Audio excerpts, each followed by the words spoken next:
Bonjour à tous, c'est Olivier. Alors je poursuis mes aventures eschatologiques et je continue ma série sur la fin des temps et nous allons voir aujourd'hui qui est exactement la bête ou précisément qu'est-ce que la bête de l'Apocalypse.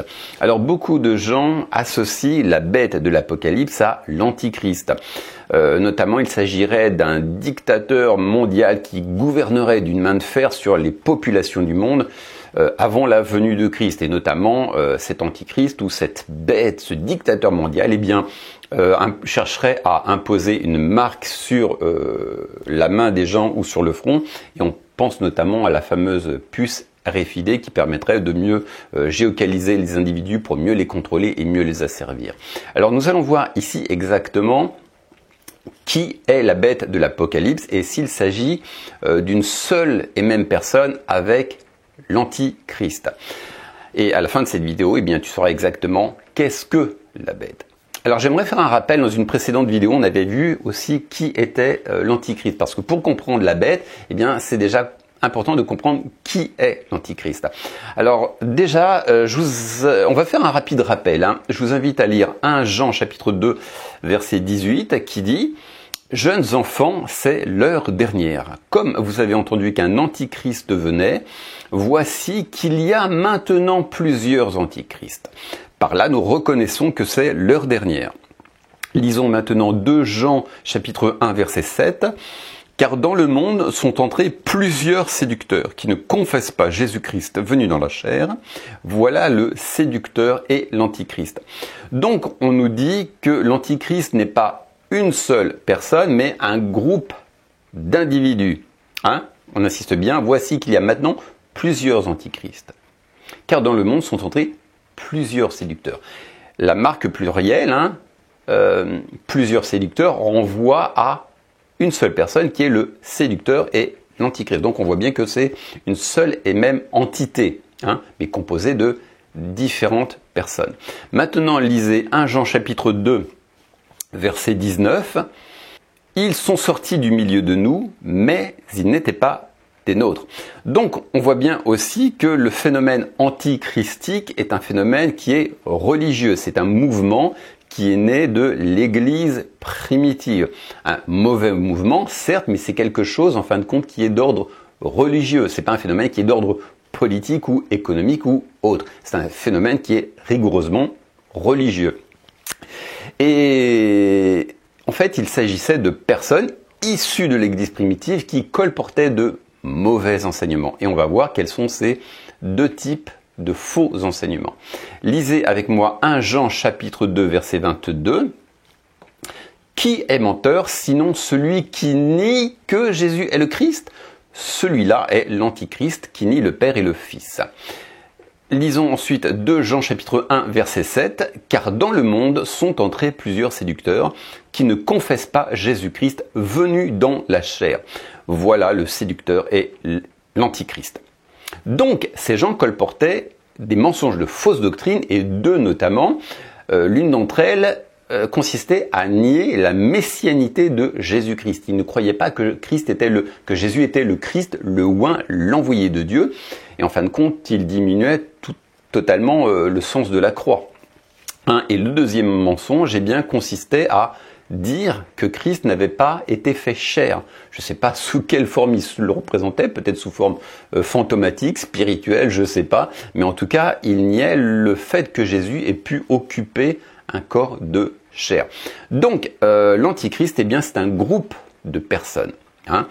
Ils n'ont pas une seule personne, ce qui écarte toutes sortes de personnalités présumées antichrist, comme Elon Musk, Bill Gates, Obama, Poutine, Trump, etc.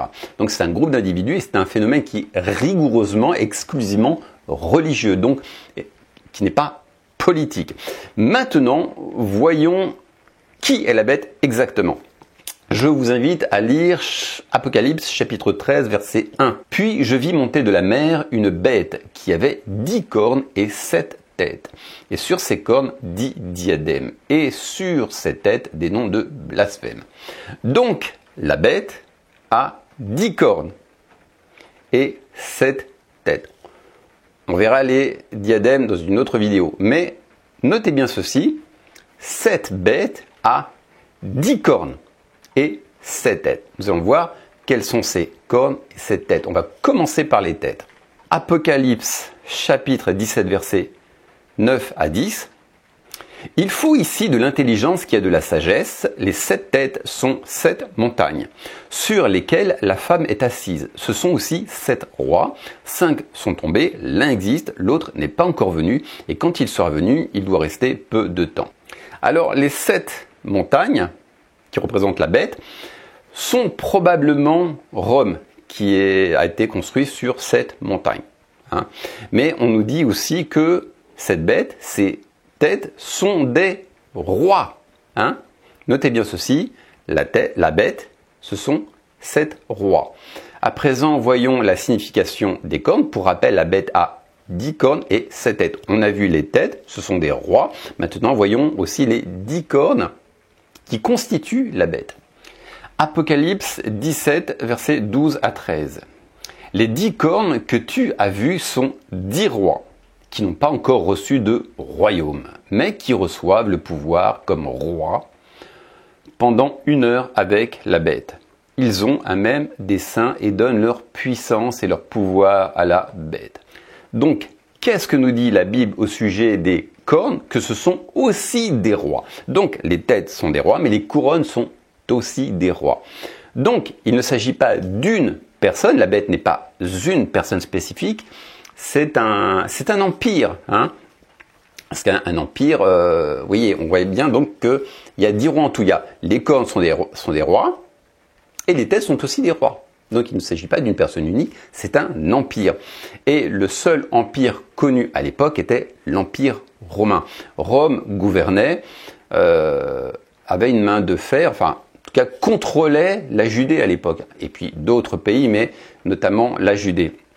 Voilà, donc on voit bien que la bête n'est pas une personne précisément, une personne unique, mais il s'agit d'un empire, d'un système politique. Alors certains pourraient me faire remarquer chapitre 17 verset 11 qui dit « Et la bête qui était et qui n'est plus est elle-même un 8e roi et elle est du nombre des 7 et elle va à la perdition. » Alors certains me diront « Mais tu vois bien, il y a une personne, la bête c'est aussi une personne. » Oui, mais on insiste bien sur le fait qu'elle fait partie du système. Donc ça écarte beaucoup de personnalités présumées à la tête d'un gouvernement mondial qui dirigerait d'une main de fer tous les habitants de la Terre. Ça écarte des gens comme toujours les mêmes qu'on cite. Alors autrefois c'était Napoléon, ensuite c'est devenu Adolf Hitler, et puis c'est devenu Mussolini, puis c'est devenu Charles de Gaulle, enfin bref.